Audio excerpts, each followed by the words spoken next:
एक व्यक्ति गांव में रहने वाला था और बहुत वैसे गांव में बिना पढ़ा लिखा, पुराने जमाने की बात, मेला देखने गया वो।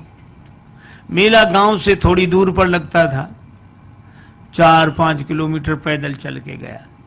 अब मेले में उसने तरह तरह की चीजें देखी, मेला पहली बार देखा था, बड़ा खुश हो रहा था।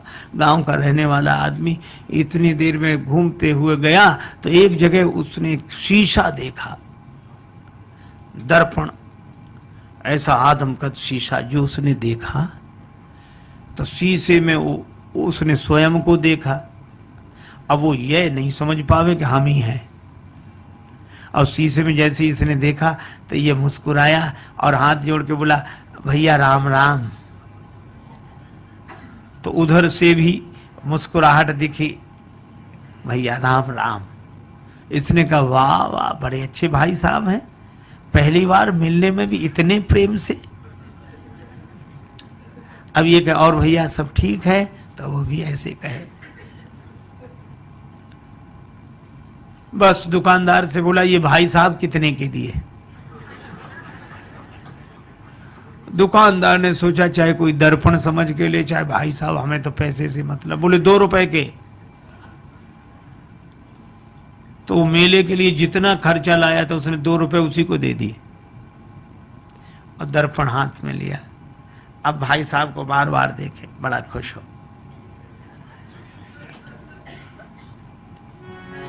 कृषक एक सीसा ले घर आयो, कृषक एक सीसा ले घर आयो, अपनों सो प्रिय साथी पाके हेरी हेरी हर सायो। कृषक एक सीसा ले घर आयो, कृषक एक सीसा ले घर आयो।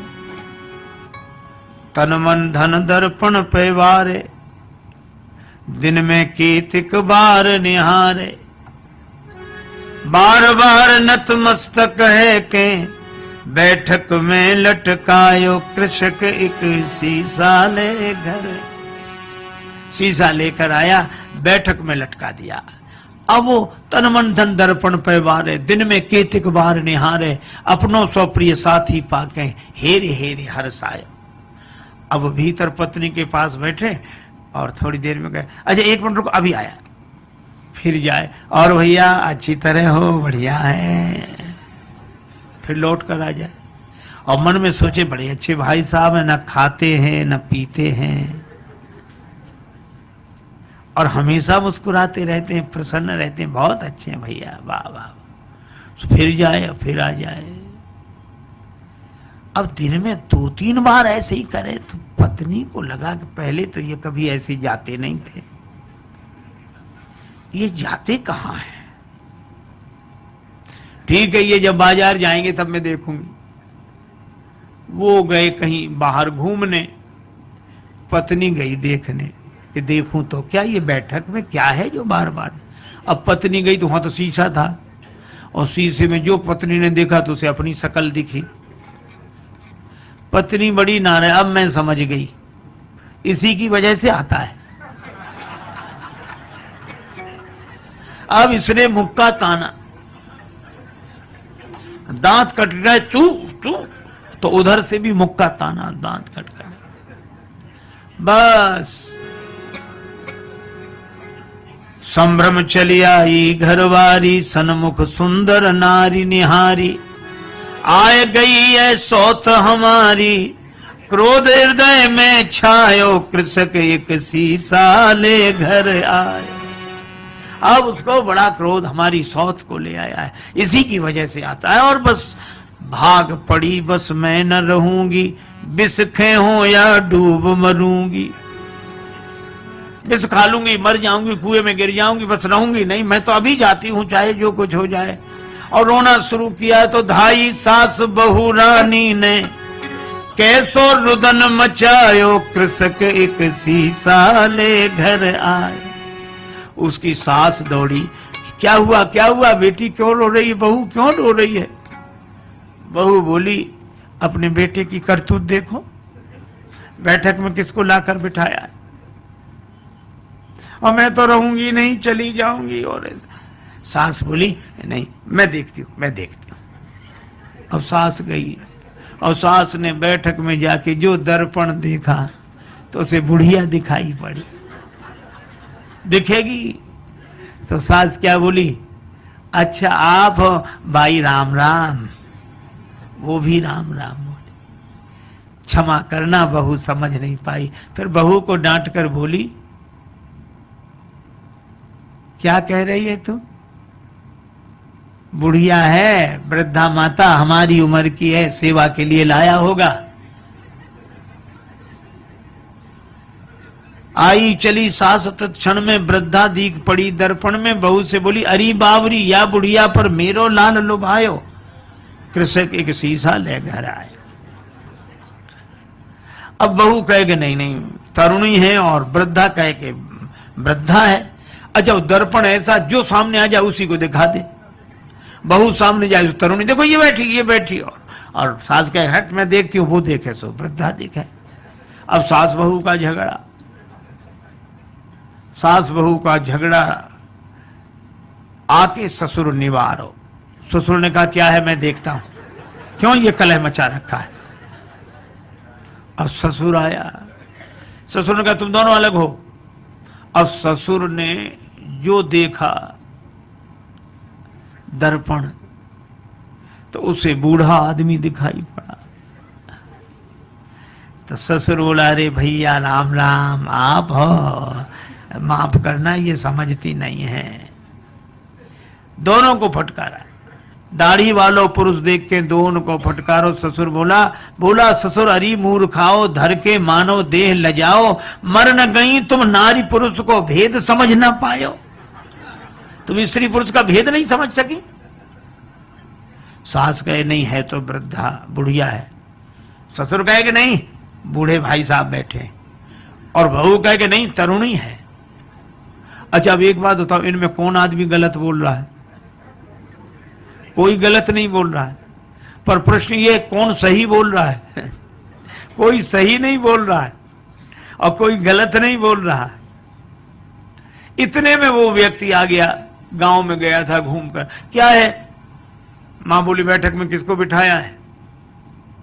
वो बोला हमारे भाई साहब हैं। बहू बोली भाई साहब है। एक तरुणी को लाकर बिठाया, वृद्धा बोली नहीं वृद्धा है। और ससुर कहे, वो पिता कहे कि नहीं वृद्ध व्यक्ति है, वो कहे नहीं हमारी तरह युवक हैं। अब जो दर्पण के सामने जाए दर्पण उसी का चेहरा दिखा दे। अच्छा अब आप बताओ, शीशा से बनते शुभ दर्शन तापे मचो घोर संघर्षण। और इसके हाथ में जाए शीशा, उसके हाथ में जाए, इसके हाथ में जाए, और ऐसे हाथों में जाते शीशा गिर गया, टूट कर टुकड़े टुकड़े हो गया। और जैसे ही दर्पण टूट गया तो दो बचे कि एक ही। फिर दूसरा कोई था ही नहीं, न भाई साहब, न तरुणी, न वृद्धा, न वो वृद्ध व्यक्ति। एक ही था और एक ही है और एक ही। देखो कितनी अद्भुत बात। इसी तरह वह एक अद्वैत परमात्मा ही है। प्रेम में वह अनन्यता में एक होकर रहता है, ज्ञान में वह अद्वैत में एक होकर रहता है। ये तो माया के दर्पण के कारण द्वैत की अनुभूति हमें होती है और हम अपने ही उस चेहरे को एक में दो देख लेते हैं, भाई साहब और ये और वो, सब सारा संसार बन जाता है। लेकिन एक आदमी की अंगूठी खो गई, बड़ा परेशान। एक महात्मा मिले, महाराज मेरी अंगूठी खो गई, आप तो सर्वज्ञ हैं, सब जानते हैं, तो बताएं मेरी अंगूठी कहाँ है, बड़ी कृपा होगी। महात्मा बोले मैं बता दूंगा। तो बताओ महाराज कहाँ रह गई? कुर्ते की जेब में है, तकिए के नीचे है, कि मकान में रह गई, कहाँ रह गई? अंगूठी मिल नहीं रही। महात्मा बोले अंगूठी कहीं भी हो, पर जहां भी होगी सोने में ही होगी। अंगूठी सोने से अलग हो ही नहीं सकती। हा? और सच्ची बात है, हम सबसे अलग हो सकते हैं पर भगवान से अलग हो ही नहीं सकते।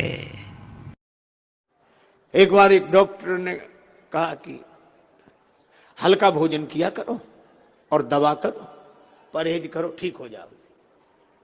और रास्ते में चला, सोचने लगा हल्का भोजन किया, हल्का। अब उसने अकल लगाई कि मिट्टी से हल्का पानी है, मिट्टी नीचे बैठ जाती, पानी ऊपर उठ जाता, मिट्टी के ऊपर रहता पानी, पानी हल्का है।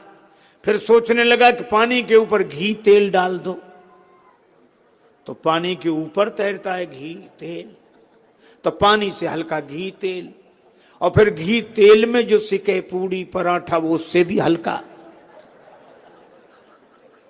अब वो बोलो ऐसा हल्का भोजन करे।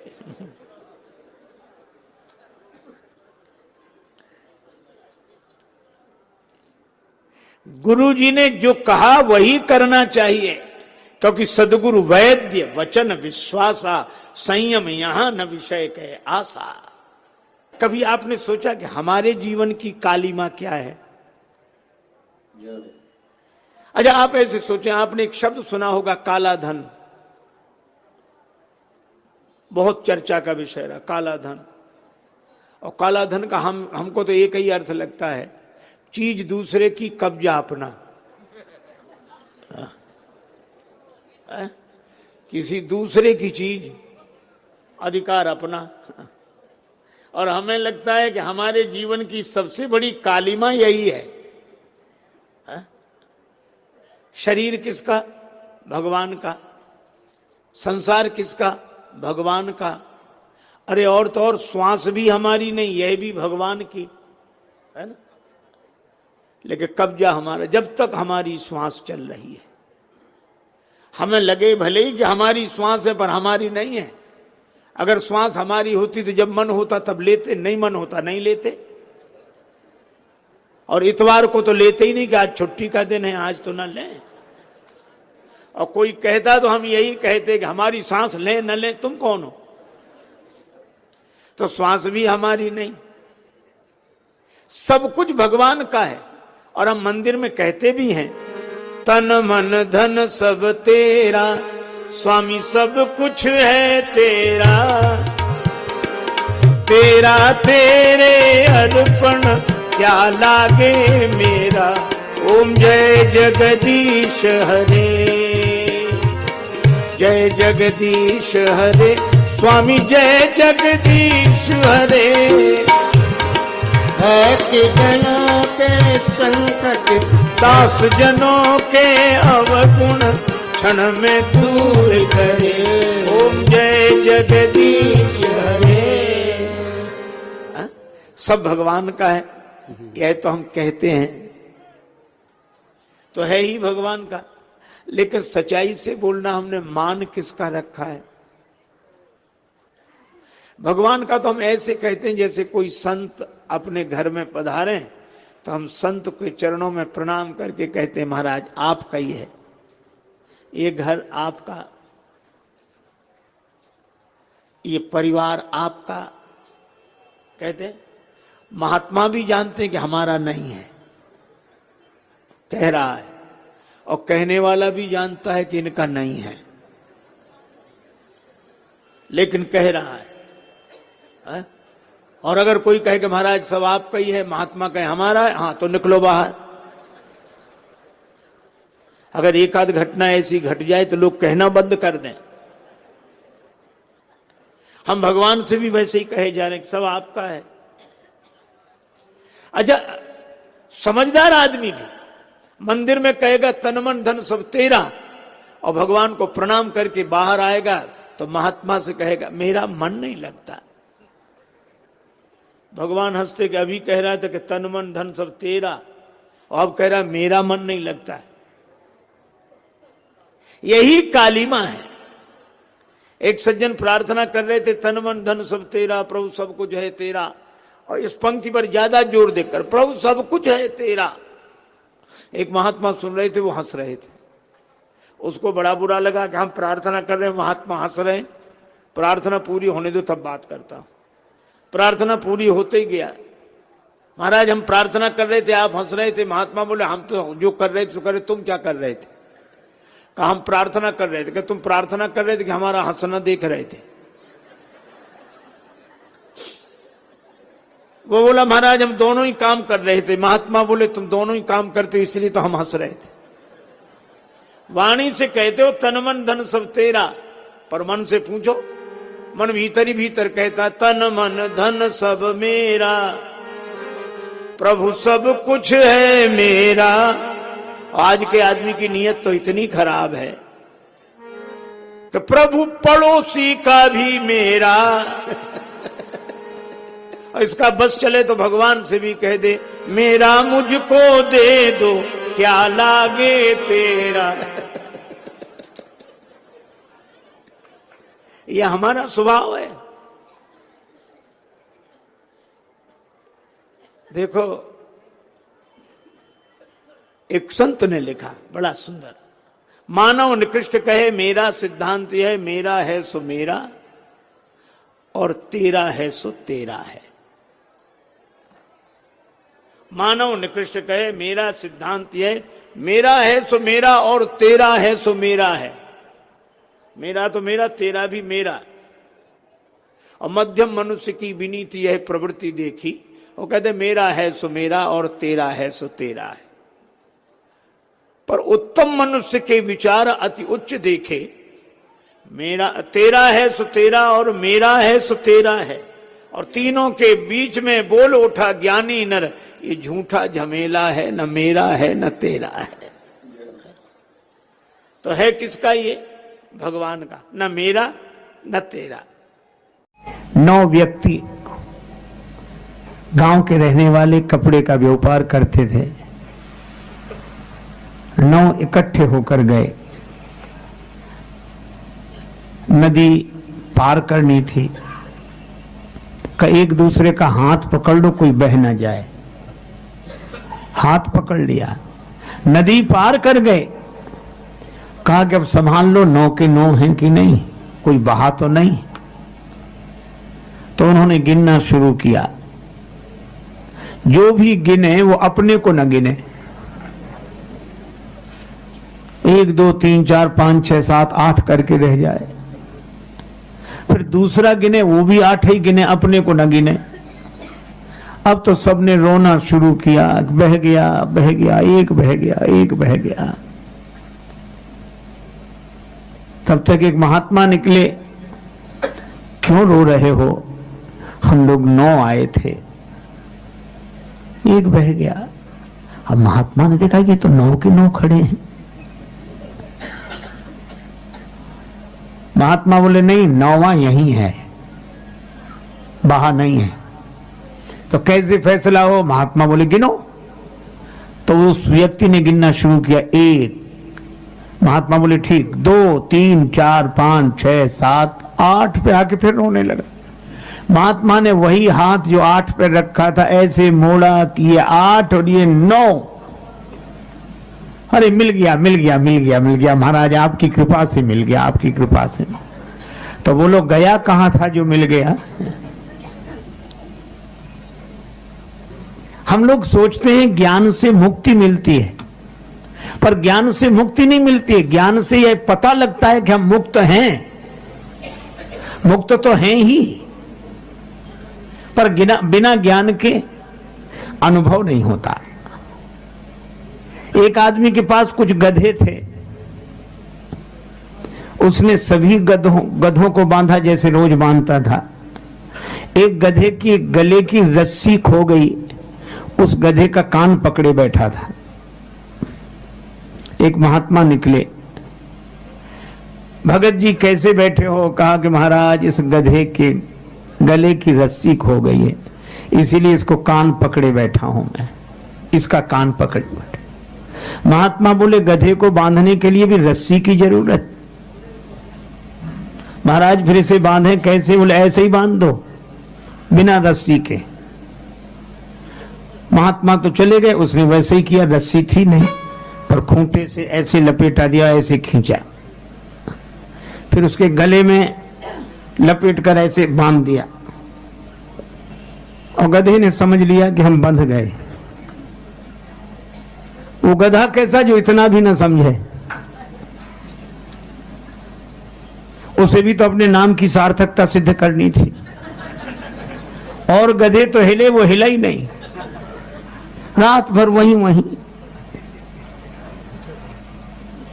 सवेरे उस आदमी ने सब गधों के गले की रस्सी खोली, उसे बांधा ही नहीं था जो खोलता। अब उस गधे को वो डंडा मारे, डंडा मारने से गधा वहीं हिले, चले नहीं। वो बड़ा परेशान महात्मा जी के पास गया, महाराज क्या चमत्कार कर दिया आपने, वो गधा बंधा है। महात्मा हंसे, कोई चमत्कार नहीं, गधों के लिए तो हर बात चमत्कार हो जाती है। उसे खोला था कि नहीं? का उसे बांधा ही कब था? का जैसे बांधा था वैसे ही खोल दो। वो गया, उसने खोल दिया और गधे ने समझ लिया कि हम मुक्त हो गए, चल दिया। अब आप ये बताओ बंधा ही कब था? पर बंधने का जैसे भ्रम था उसके मन में, उस भ्रम की निवृत्ति गुरुदेव का ज्ञान कर देता है। वह तो मुक्त था ही, मुक्त है, मुक्त है, मुक्त है। मुझे वो बात याद आई, एक बार बादशाह अकबर ने बीरबल से कहा कि बीरबल हम तुम्हारे पिताजी से मिलना चाहते हैं। बीरबल बोले हुजूर हम ही काफी हैं, उन्हें क्यों परेशान करते हो? बोले नहीं हम उनसे ही मिलेंगे। बीरबल ने अपने पिता से कहा कि बादशाह मिलना चाहते हैं, चलो। बीरबल के पिता सरल आदमी घबरा गए, इतने बड़े बादशाह से क्या बात करेंगे, कुछ बोलेंगे कुछ मुंह से निकलेगा। बीरबल ने कहा आप बोल ही नहीं कुछ। बोले नहीं बोलेंगे तो और ज्यादा नाराज होगा। बीरबल बोले हम संभाल लेंगे, आप चलो। बीरबल के पिता गए, बादशाह ने पूछा कहिए खैरियत है? कोई जवाब नहीं, वो तो घर से ही पढ़कर आए थे। क्या तबीयत खराब है? तो भी किसी से कोई झगड़ा हो गया है? तो भी कोई जवाब नहीं। तो बादशाह खींच गया बीरबल की ओर, देखकर व्यंग करते हुए बोला कि बीरबल किसी मूर्ख से पाला पड़ जाए तो क्या करना चाहिए? बीरबल बोले हुजूर जो हमारे पिताजी कर रहे हैं।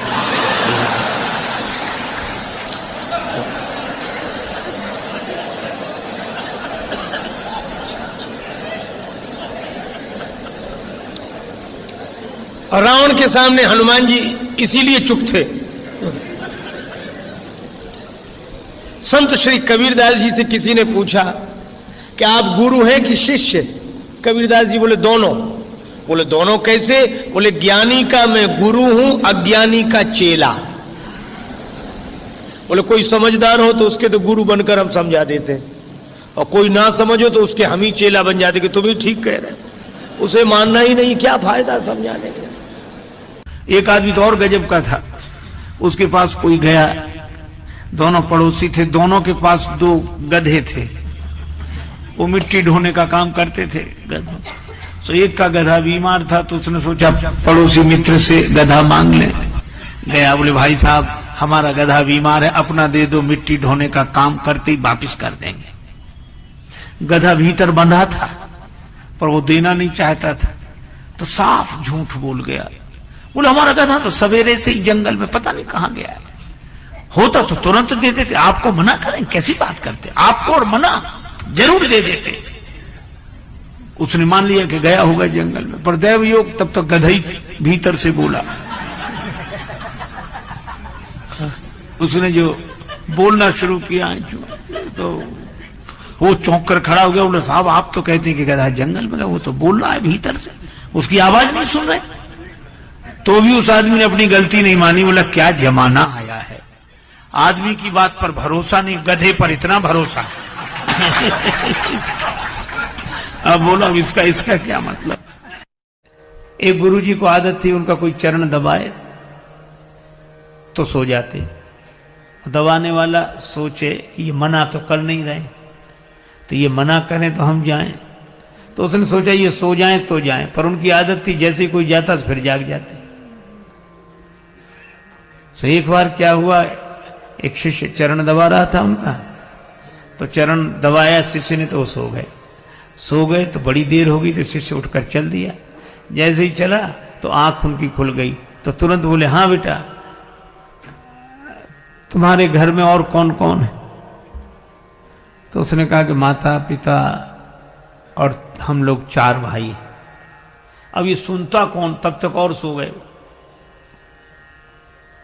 थोड़ी देर फिर उसने, शिष्य ने देखा कि अब ये सो गए तो फिर जाएं हम। तो वो जैसे ही उठकर जाता वैसे ही जाग जाते। हाँ तो कितने भाई हो? तो उसने फिर कह दिया कि 4, पर वो उत्तर सुनने के पहले ही सो जाते थे। और जैसे उठकर चले तो जागकर फिर पूछते, हाँ कितने भाई हो? तो शिष्य उत्तर देते देते थक गया, कब तक कहे कि 4 भाई हैं। जब चौथी बार भी उन्होंने यही पूछा कि हाँ तो कितने भाई हो, सो चेला बोला, गुरुजी अब तक तो 4 हैं, सवेरे तक 3 बचेंगे।